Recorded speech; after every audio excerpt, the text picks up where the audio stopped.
And it's so, you've got no idea how I feel. Man.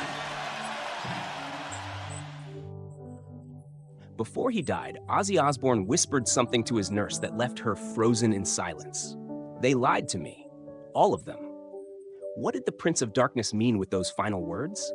Was it about the music industry that made him a legend, the family that surrounded him, or the hidden forces that manipulated his fame? For decades, fans worshipped his wild persona, biting the head off a bat on stage, screaming into stadiums like a god of madness. But few ever glimpsed the fragile man beneath the myth.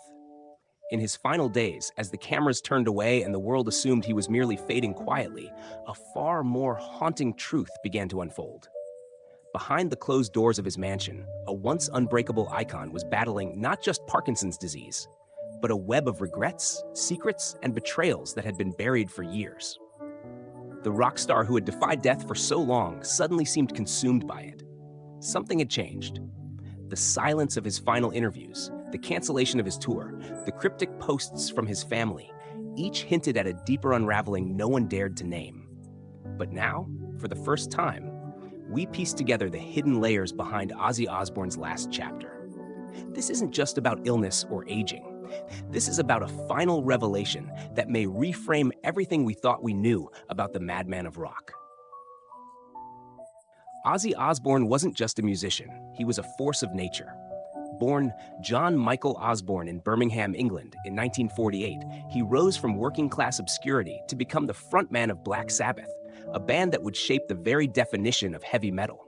With his haunting voice, unhinged stage presence, and unapologetically raw lyrics, Ozzy helped ignite a movement that terrified conservative parents and electrified millions of alienated youth. He was chaos incarnate, dressed in leather and eyeliner, with a gaze that seemed to peer into the abyss.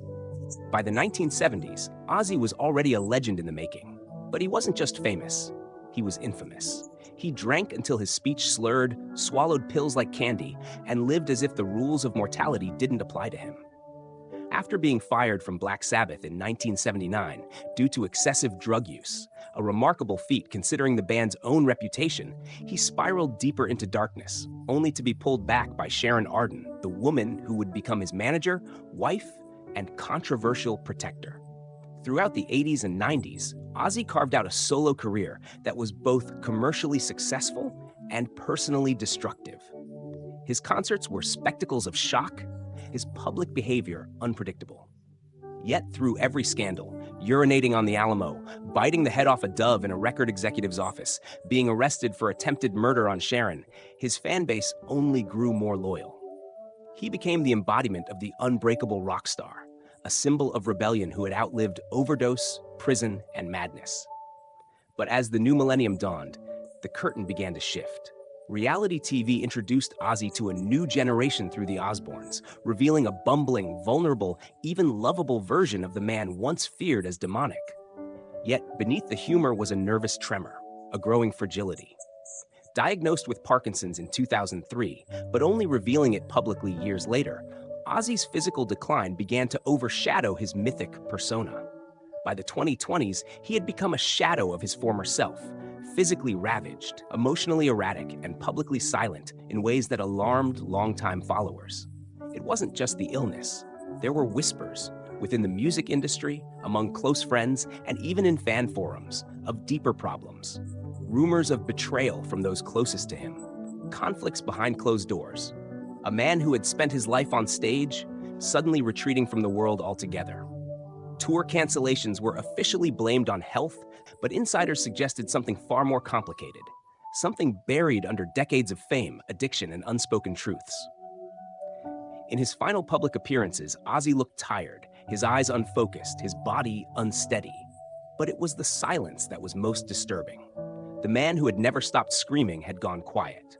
And those who knew him best claimed that in his last months, Ozzy was trying to say something no one wanted to hear. Ozzy Osbourne's rise wasn't meteoric, it was volcanic. In the industrial ashes of post-war Birmingham, where smog stained the skies and opportunities were few, young John Osbourne found solace not in books or school, but in noise. As a dyslexic school dropout with a petty crime record and stints in prison for burglary, his future seemed bleak. But when he answered an ad posted by guitarist Tony Iommi looking for a vocalist, everything changed. With Black Sabbath, Ozzy helped birth a sound the world had never heard.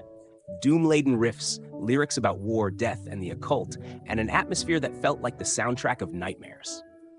In 1970, their debut album sent shockwaves through the music world.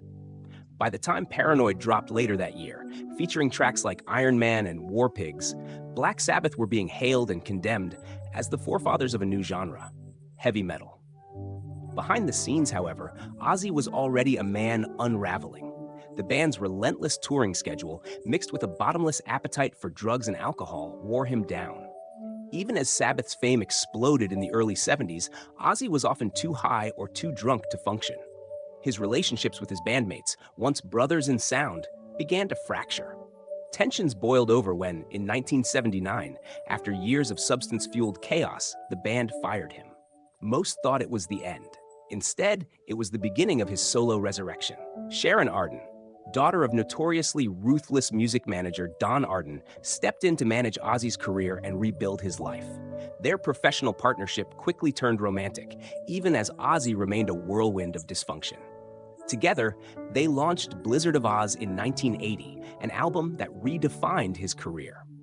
With hits like Crazy Train and Mr. Crowley, Ozzy was back, louder, darker, and somehow more dangerous than ever. Yet, tragedy seemed to follow him like a curse. In 1982, his guitarist Randy Rhoads, a brilliant young prodigy, died in a horrific plane crash during a tour. Ozzy was reportedly inconsolable, sinking deeper into addiction and depression.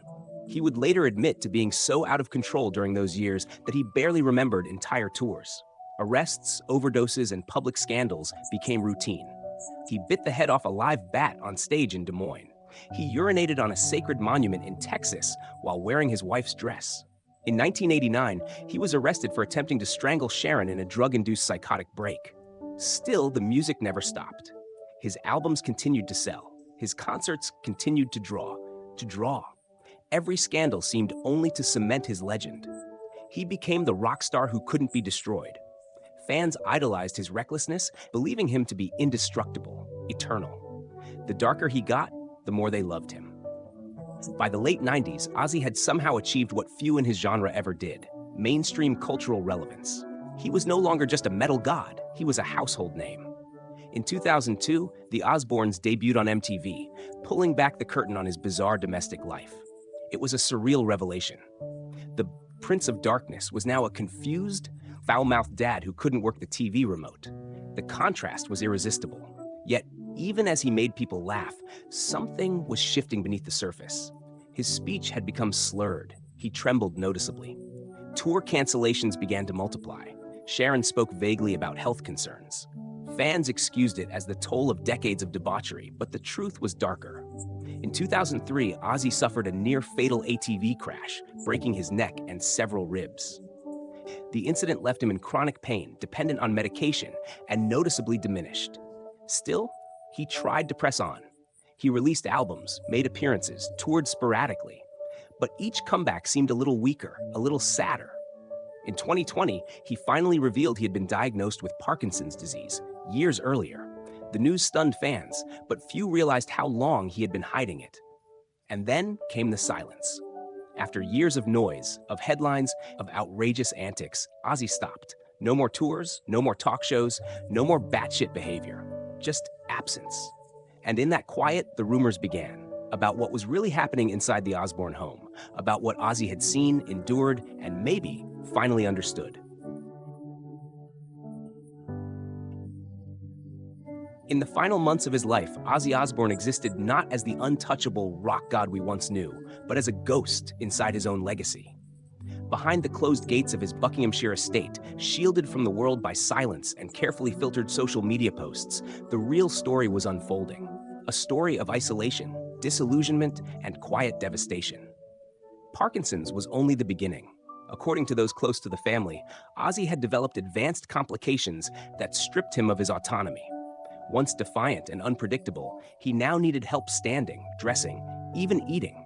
His iconic voice, once capable of commanding arenas, had reduced to a hoarse whisper. He no longer recognized some of his oldest friends. And yet, he still tried to write. to hum, to exist as the artist the world remembered, even as his body refused. But it wasn't just illness that was killing him. Ozzy had come to suspect that many of those around him, those he had trusted with his fortune, his brand, even his medical care, were not always acting in his interest. One source, a former assistant who later disappeared from public life entirely, claimed Ozzy once confided, "They keep me medicated so I don't ask questions." There were whispers of over-medication, of silenced arguments behind closed doors, and of mounting pressure to maintain the image of the Osbourne empire. No matter what Ozzy truly felt, he had tried, one final time, to fight back. In what would be his last tour announcement, No More Tours 2, he promised fans a final farewell. But it kept getting delayed, then canceled, officially due to health. Unofficially, no one agreed on the truth. Sharon Osbourne, still his wife and manager, maintained the narrative. Ozzy was too fragile to tour. But close insiders noted Ozzy had grown emotionally volatile, paranoid, even pleading at times to be allowed to speak publicly. One former tour crew member said, "He didn't want to be remembered like this, fading out quietly. He wanted to go out screaming." And then came the nurse. Hired in the final 3 months, she was one of the few people allowed unrestricted access to him. According to a report from a close confidant, on one particularly lucid night, Ozzy looked her in the eyes and whispered, "They lied to me, all of them." When she asked who, he looked away and muttered, "The ones who said I was free." She later told that confidant, "That wasn't a man dying of illness. That was a man dying of betrayal." Media outlets rushed to frame his death as peaceful, dignified. But fans noticed something odd. Sharon's vague statements, the absence of tributes from certain longtime collaborators, the immediate release of a celebration album only days after his passing. Was it planned? Was it controlled? Some fans theorized Ozzy had died days before the news broke, and that the delay was to orchestrate the branding around it. Perhaps most haunting was a message posted from his official account hours before the world knew he was gone. Just 5 words, "See you on the other side." A lyric from his 1991 song. Some thought it was a tribute. Others thought it was a final cry for help. In the weeks that followed, former bandmates and close friends began to open up. Tony Iommi appeared visibly shaken in an interview, refusing to answer questions about Ozzy's last year. Zakk Wylde, his longtime guitarist, posted only a single word, "Forgive." No context, no explanation. Public reaction was split. Millions mourned the loss of a legend.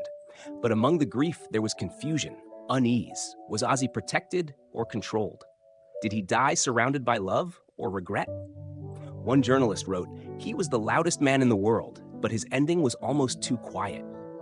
And maybe that silence is what should scare us most. There are few figures in music history as polarizing, as mythologized, and as tragically human as Ozzy Osbourne. To some, he was a reckless lunatic who built an empire on shock and spectacle. To others, he was a tortured genius, forever caught between the madness of his demons and the fragile need to be loved. But here at Ozzy Uncovered, we believe the truth lies somewhere far more complex and far more painful. Ozzy wasn't just the Prince of Darkness.